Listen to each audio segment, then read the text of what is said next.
Les chemins nous parlent. Avec les parcs naturels régionaux de Provence-Alpes-Côte d'Azur.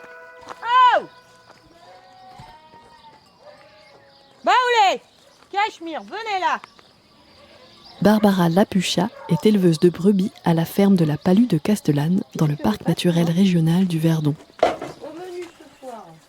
Nous l'avons suivie durant toute une journée, en compagnie de ses indispensables partenaires de travail. Pupum. Tu veux pas chanter, Pupum? Des fois, tu chantes.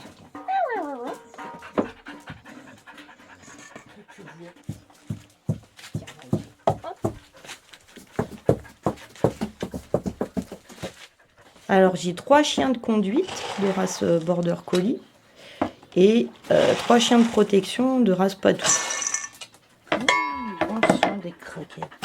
Les chiens de conduite, les Border Collie, ils sont très proches de nous. Ils vivent pas dans la maison, ils ont leur niche, mais ils sont près de la maison. Ils sont tout le temps avec nous. Ils travaillent avec nous.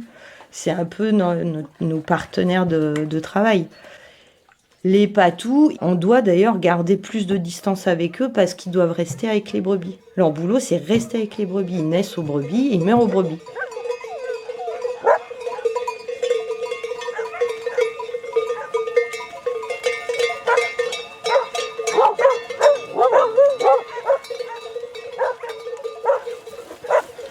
Voilà les 3 patous.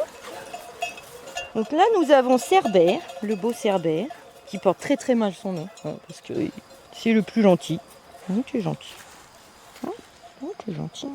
Athos, j'aurais dû s'appeler Porthos, vu qu'il pense qu'à manger et à dormir. Et Circé, la petite jeune. Circé, c'était pour rester dans la mythologie, tu vois, Cerbère, Circé. Qui est là, pas encore un an. Donc elle est en éducation. Et du coup, on a pris quelqu'un de l'Institut de l'élevage pour nous apprendre à éduquer le chien, parce que c'est pas si facile un patou en fait. Tu le mets pas avec les brebis et hop, il reste avec les brebis, il attaque pas les gens, il est parfait. C'est pas comme ça. Tu peux avoir des chiens qui sont très proches des brebis mais qui attaquent les gens.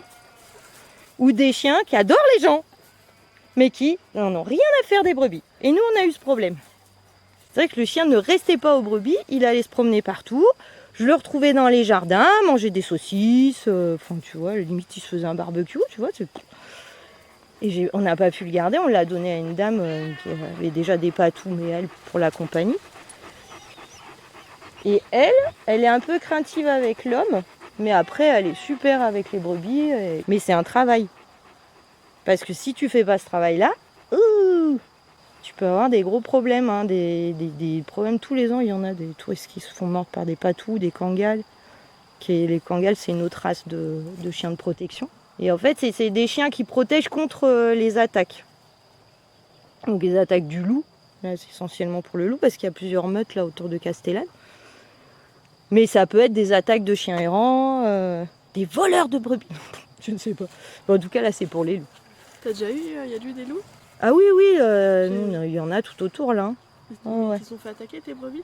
Oui, on s'est fait attaquer. Nous, on a une cabane à 20 minutes au-dessus du village et on s'est fait attaquer les agneaux. C'est tellement plus facile. Moi, je serais un loup, je ferais pareil, puis c'est meilleur en plus, tu vois. Et on s'est déjà fait attaquer, oui. Et après, on se fait attaquer aussi en montagne quand les montent en transhumance et qu'elles vont plus haut en montagne. Alors là, ça n'arrête pas. Ouais. Là, on est en zone maximale d'attaque du loup. Tu as des zones comme ça qui sont définies sur la France. Et tu as la zone 1, c'est zone maximum. Et la zone 0, c'est encore pire.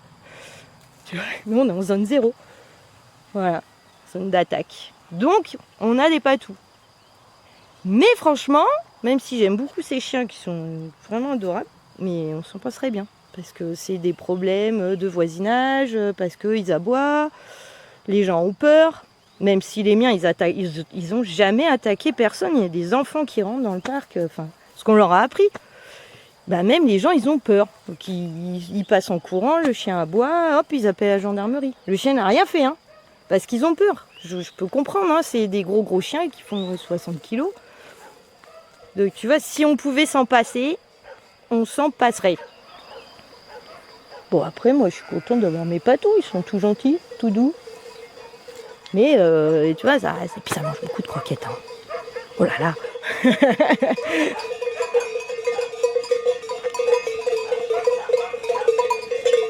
Merci à Barbara Lapucha et à son compagnon Jérôme, et à toutes celles et ceux qui habitent la ferme de la Palue. Réalisation Chloé Sanchez, prise de son printemps 2022. Un projet du réseau des parcs naturels régionaux de Provence-Alpes-Côte d'Azur, soutenu par la région Sud.